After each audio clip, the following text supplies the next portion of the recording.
የኢትዮጵያ ብሔራዊ ምርጫ ቦርድ በምርጫ ሂደት ቅሬታ ያላቸው የፖለቲካ ፓርቲዎች ቅሬታቸውን ማቅረብ የሚችሉበትን አሰራር ዘርግቷል።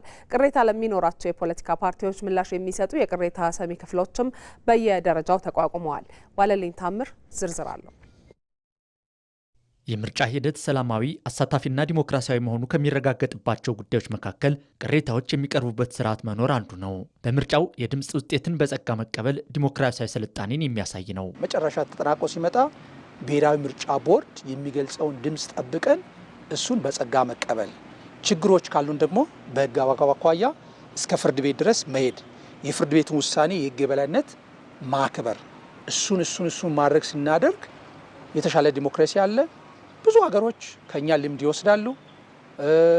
አገሩ የተረጋጋ ነገ በእናንተም በእኔም በሁላችንም እድሜ የምናያት ኢትዮጵያ ታላቅ ገናና በጣም የተረጋጋ በጂኦፖለቲካ ጂኦስትራቴጂዋ ላይ ጠንካራ የሆነች በዓለም ላይ የምትፈራ ተሰሚነት ያላት ትሆናለች የሚል እምነት ነው ያለኝ። በምርጫ ላይ አሸናፊና ተሸናፊ የሚለዩበት እንደመሆኑ መጠን በምርጫው ሂደት ላይ የሚነሱ ክሶችና ቅሬታዎች ሊኖሩ ይችላሉ። በዚህ ሂደትም ሊፈጠሩ የሚችሉ ቅሬታዎችን ፍርድ ቤቶችና ምርጫ ቦርድ በፍጥነትና በፍትሐዊነት መፍታት ሲችሉ የውጤት ተቀባይነት ሂደቱን የበለጠ አሳማኝ ያደርገዋል።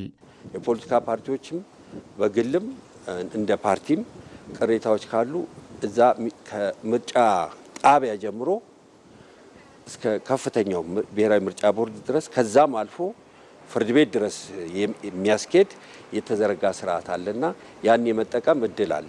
ጨዋታ ውስጥ የገባ ነው። በጨዋታው ህግ ለመመራን ነው። አሸናፊ ተሸናፊ እንደሚኖር ይታወቃል።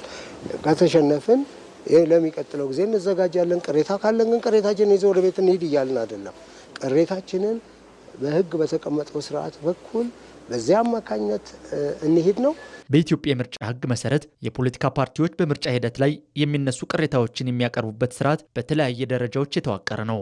የፖለቲካ ፓርቲዎች ወኪሎች፣ የሲቪክ ማህበራት ተወካዮች እንዲሁም የምርጫ ቦርድ አመራሮች የሚሳተፉበት ጥምር ኮሚቴ በምርጫ ጣቢያ፣ በምርጫ ክልልና በብሔራዊ ደረጃ የተቋቋሙ የቅሬታ ሰሚ ኮሚቴዎች ያሉ ሲሆን ማንኛውም ፓርቲ በድምፅ አሰጣጥ ወቅት ያየውን ጥሰት መጀመሪያ ለእነዚህ ኮሚቴዎች በጽሁፍ ያቀርባል። ቅሬታ አቅራቢ የፖለቲካ ፓርቲ በታችኞቹ የቅሬታ ሰሚ ኮሚቴዎች ውሳኔ ካልረካ ቅሬታውን በቀጥታ ለቦርዱ ዋና መስሪያ ቤት ማቅረብ ይችላል። ቦርዱም የቀረቡለትን ማስረጃዎች መርምሮ የመጨረሻ አስተዳደራዊ ውሳኔ ይሰጣል። አስፈላጊ ሆኖ ሲገኝም በከፊል ወይም በሙሉ ድምፅ እንዲደገም ሊወስን ይችላል። እንዲሁም አንድ ፓርቲ በምርጫ ቦርድ የመጨረሻ ውሳኔ ላይ ቅሬታ ካለው ጉዳዩን ወደ ፌዴራል ጠቅላይ ፍርድ ቤት የመውሰድ ህጋዊ መብት አለው። ፍርድ ቤቱ የምርጫ ህጉን መሰረት በማድረግ የሚሰጠው ፍርድ የመጨረሻ ይሆናል። በሰባተኛው ጠቅላላ ምርጫም ዜጎች ያለምንም ስጋት የመራጭነት ካርድ አውጥተው የፈለጉትን ፓርቲ የሀገር ውስጥ ሲቪክ ማህበራትና ዓለም አቀፍ ታዛቢዎች ባሉበት በነጻነት ድምፅ ሰጥተዋል። በሰለጠነ ዲሞክራሲ የፓርቲዎች መለያየት ሳይሆን ለሀገር እድገት በትብብር መስራት ነው የተለመደው። የሰለጠነ ማህበረሰብ ድህረ ምርጫን በሰላም ይቀበላል። ውጤቱን በጸጋ ተቀብሎ ያኛውን እንኳን ደስ አለ አብረን እንሰራለን ነገ ከነገ ወዲያ ተፎካካሪ ሆኜ እመጣለሁ ብለው በምክር ቤት ይጨባበጣሉ። የሰለጠነ ዲሞክራሲ እናያለን የሚል እምነት ነው ያለኝ። ውጤቱን መቀበል የስልጣኔ መንገድ ነው ያለው ማማራጭ እሱ ስለሆነ ማለት ከዛ ውጪ የሆነውን እኛ እንደ አንድ የሲቪል ሶሳይቲ ማህበረሰብ አባል ሆነን ከዛ ውጪ ያለውን አንመክርም ለወጣቶች። ከምርጫ በፊትና በምርጫ ቀን በነበረው ሂደት የቅሬታ መፍቻ መንገዶች መዘጋጀታቸው የህግ የበላይነት መስፈኑን አመላካች ነው። የሰባተኛው ጠቅላላ ምርጫ ጊዜያዊ ውጤቶች በየምርጫ ጣቢያዎች እየተለጠፉ ይገኛል። ተፎካካሪ ፓርቲዎችም የምርጫ ውጤትን መቀበል የዲሞክራሲያዊ ስርዓት መገለጫ ነው ብለዋል።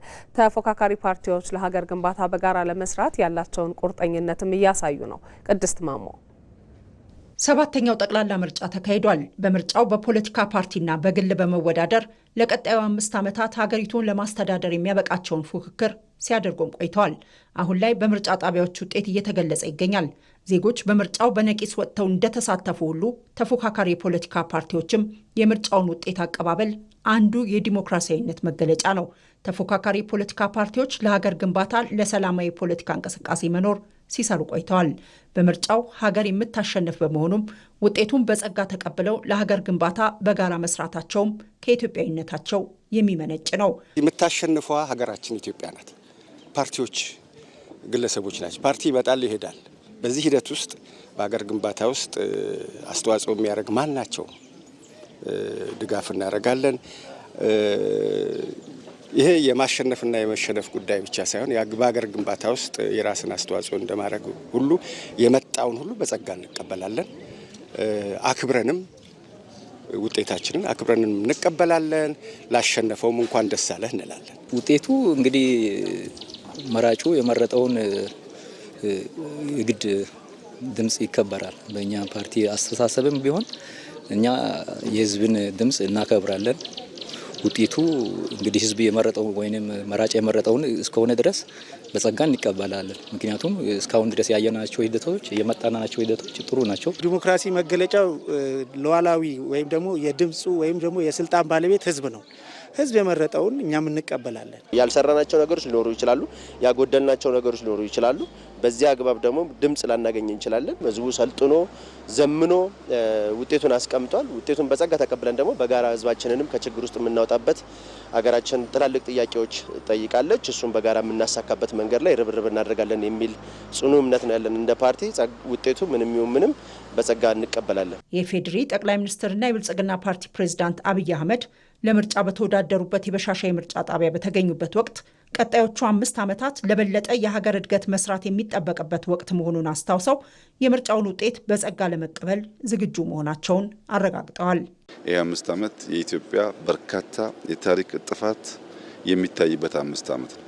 ይህ 5 ዓመት እስካሁን ከሰራነው በላይ መድከም ይጠይቃል። እስካሁን ከለፋነው በላይ መልፋት ይጠይቃል። እስካሁን ካሰብነው በላይ ማሰብ ይጠይቃል። እስካሁን ከተደመርነው በላይ መደመር ይጠይቃል። የትናንትናዋ ኢትዮጵያ በሚቀጥለው 5 ዓመት አናያትም። የተቀየረች የተለወጠች ቢያንስ የማትለምን ራሷን ችላ የምትቆም በከባቢው አንከር የሆነች ሀገር ለማየት ብዙ ልፋት፣ ብዙ ድካም፣ ብዙ ስራ ይፈልጋል። እነዚህ እንመረጥ ባዮች ከየትኛውም ወገን ይሁኑ ይህ ታላቅ ኃላፊነት ገብቷቸው ዝግጁ መሆናቸው ያሳስበኛል። እኔ በግሌ ያሳስበኛል። እስካሁን ከሰራሁት በላይ የዚህ ህዝብ ይሁንታ ባገኝና ብመረጥ ምን አድርጌ ነው የምከሰው የሚለው ጉዳይ ያሳስበኛልና ተመራጮች ታላቅ ኃላፊነት እንዳለባቸው አውቀው ቢሰናዱ መልካም ነው ላለው። ኢትዮጵያ ሁላችሁም እንደምታውቁት ጥንታዊ ሀገር ነው። ስርዓት ያውቃል፣ መንግስት ያውቃል፣ በሚያስፈልግ ጊዜ መሰብሰብን ያውቃል፣ በሚያስፈልግ ጊዜ መዝመትን ያውቃል፣ በሚያስፈልግ ጊዜ ዋጋ መክፈልን ያውቃል። ይሄን ህዝብ በትናንሽ ፕሮፓጋንዳ ሸብረክ ማድረግ አይቻልም። ታላቅነቱን ግን ያከበረንን አክብረን እየመረጠንን ሰርተንለት ህይወቱን ቀይረን ነክተን የምናልፍ ከሆነ ለሁላችንም ዊን ዊን ይሆናል። ሁላችን አሸናፊ እንሆናለንና አስደማሚ ጊዜ ነው። ታላቅ የዲሞክራሲ ስርዓት ግንባታ የሚታይበት ጊዜ ነው።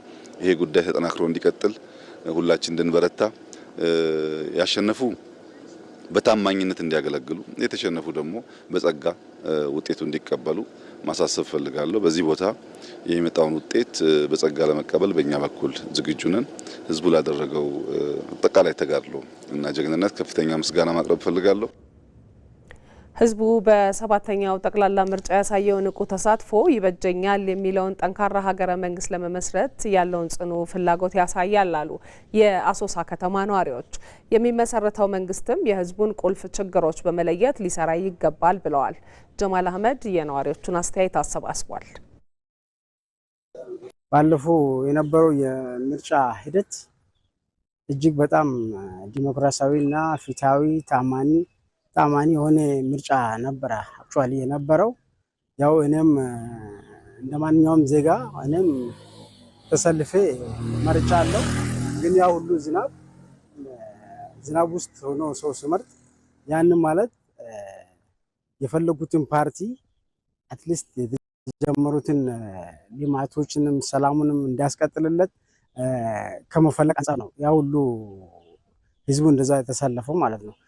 ህዝቡ ሁላችን እንዳየነ ነው። ዝናቡም ምንም ተቋቁሞ ይሆነኛል ይመረኛል ብሎ ያመነበት ፓርቲ መርጧል። በርግጥ ዲሞክራሲያዊ ነበር፣ ጥሩ ነበር፣ ያመንበት መርጠናል። ያ ሁሉ ዝናብ ተቋቁመን ያ ሁሉ ብርድም ተቋቁመን ይህ ሲያልፍ መንግስቱ ህዝቡን የሚፈልጋቸውን መሰረተ ልማት እንዲያሟላልን የሚል መልእክት ለማስተላለፍ ባገኘው አጋጣሚ እንግዲህ አንድ ድምጽ ትልቅ ነው፣ ዋጋ አለ ለኢትዮጵያ። ገና ኋላ ተወላጅ ገና ህፃኖቹም ደግሞ አገር ተረካቢ መድኃኒት ይሆናል። እኔ አሁን አርጅቻለሁ፣ ትልቅ ሰው ነኝ። ለልጆቼ ራዕይ ይሆናል። እኔ ዛሬ የሰጠው አሻራ ብዬ ነው የመረጥኩኝ። ደስ ብሎኝ ነው የመረጥኩኝ። ልጆቼ መርጧል፣ እኔም መርጫለሁ።